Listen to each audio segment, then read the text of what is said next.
बिहार, जो पूर्वी भारत का एक राज्य है, देश के इतिहास और संस्कृति में एक खास जगह रखता है। बिहार नाम खुद विहार शब्द से आया है, जिसका मतलब होता है बौद्ध मठ। ये इस क्षेत्र के अतीत पर बौद्ध धर्म के गहरे प्रभाव को दर्शाता है। बिहार विरोधाभासों की भूमि है। यहाँ उपजाऊ मैदान हैं जो बड़ी नदियों से सिंचित होते हैं। दक्षिण में पहाड़ी क्षेत्र भी हैं। इस भौगोलिक विविधता ने इसके भाग्य को कई तरह से आकार दिया है। बिहार प्राचीन कहानियों और स्थायी परंपराओं की भूमि है।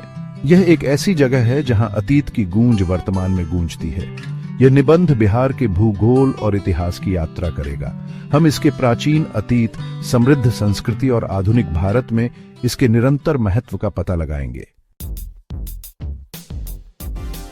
बिहार का भूगोल गंगा के मैदानों से घिरा हुआ है।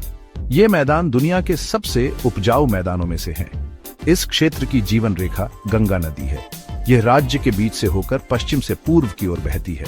गंगा और उसकी सहायक नदियां जैसे गंडक, घाघरा और कोसी भूमि की सिंचाई करती है। यह बिहार को एक कृषि महाशक्ति बनाता है।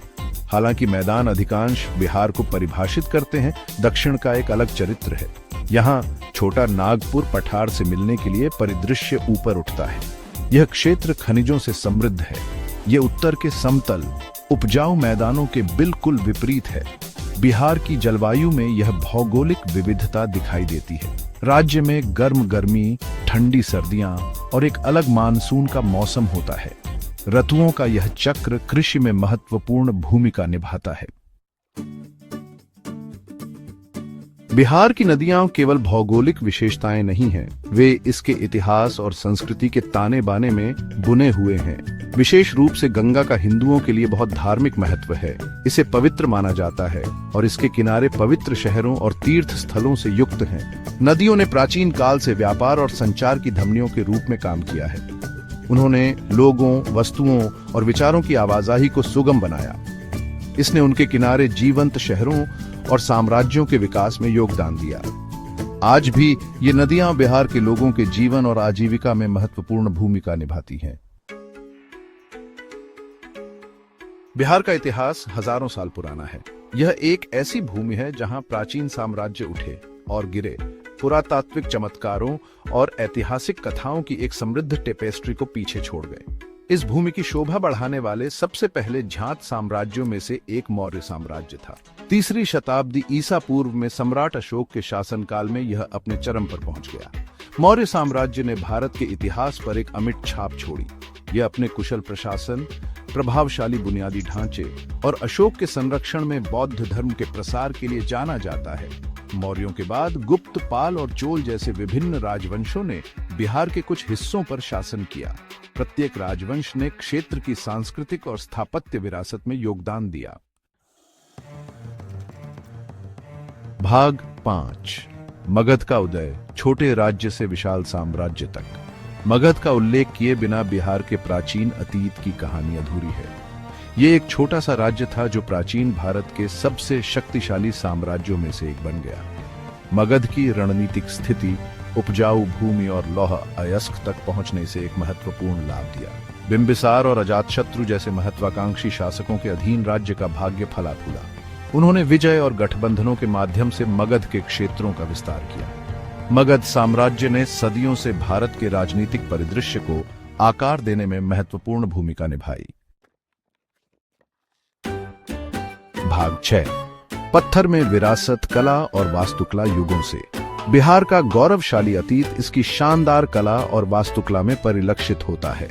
यह राज्य कई प्राचीन मंदिरों, स्तूपों और मठों का घर है जो इसकी समृद्ध सांस्कृतिक विरासत के प्रमाण हैं। बोधगया में महाबोधि मंदिर, एक यूनेस्को विश्व धरोहर स्थल, दुनिया भर से तीर्थयात्रियों को आकर्षित करता है। यह उस स्थान की याद दिलाता है जहां गौतम बुद्ध ने ज्ञान प्राप्त किया था। नालंदा विश्वविद्यालय के खंडहर, जो कभी शिक्षा का एक प्रसिद्ध केंद्र था, प्राचीन बिहार की बौद्धिक क्षमता की झलक पेश करते हैं। भाग 7, ज्ञान का पालना, शिक्षा और दर्शन में बिहार का योगदान। बिहार सदियों से ज्ञान और दर्शन का केंद्र रहा है। यह प्राचीन नालंदा विश्वविद्यालय का घर था, जो शिक्षा के प्रकाश स्तंभ के रूप में फला फूला। विभिन्न विषयों का अध्ययन करने के लिए पूरे एशिया के विद्वान इस विश्वविद्यालय में आते थे। इन विषयों में बौद्ध धर्म, हिंदू धर्म, तर्कशास्त्र, खगोल विज्ञान और चिकित्सा शामिल थे। बौद्धिक चर्चा और सांस्कृतिक आदान प्रदान के केंद्र के रूप में नालंदा की विरासत प्रेरित करती रहती है। बौद्ध धर्म के विकास में भी बिहार ने महत्वपूर्ण भूमिका निभाई। बोधगया में ही सिद्धार्थ गौतम ने ज्ञान प्राप्त किया और बुद्ध बने। भाग 8, बिहार आज चुनौतियां और अवसर। आज बिहार गरीबी, निरक्षरता और बेरोजगारी जैसी कई चुनौतियों का सामना कर रहा है। हालांकि राज्य विभिन्न क्षेत्रों में भी प्रगति कर रहा है।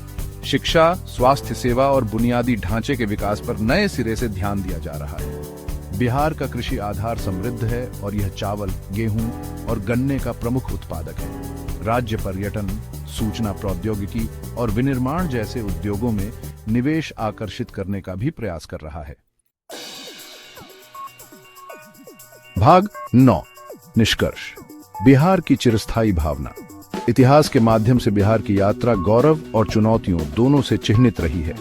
मौर्य और गुप्त साम्राज्य से लेकर शिक्षा और आध्यात्मिकता के केंद्र के रूप में अपनी भूमिका तक बिहार ने भारत की कहानी पर एक अविस्मरणीय छाप छोड़ी है। वर्तमान में राज्य को कठिनाइयों का सामना करना पड़ रहा है, लेकिन इसके लोगों की भावना अडिग है। अपनी समृद्ध विरासत और लचीली आबादी के साथ बिहार प्रगति और विकास के लिए प्रयास करता रहता है। इसकी कहानी भारत की चिरस्थायी भावना का प्रमाण है। एक ऐसी भूमि जहां अतीत और वर्तमान आपस में जुड़े हुए हैं।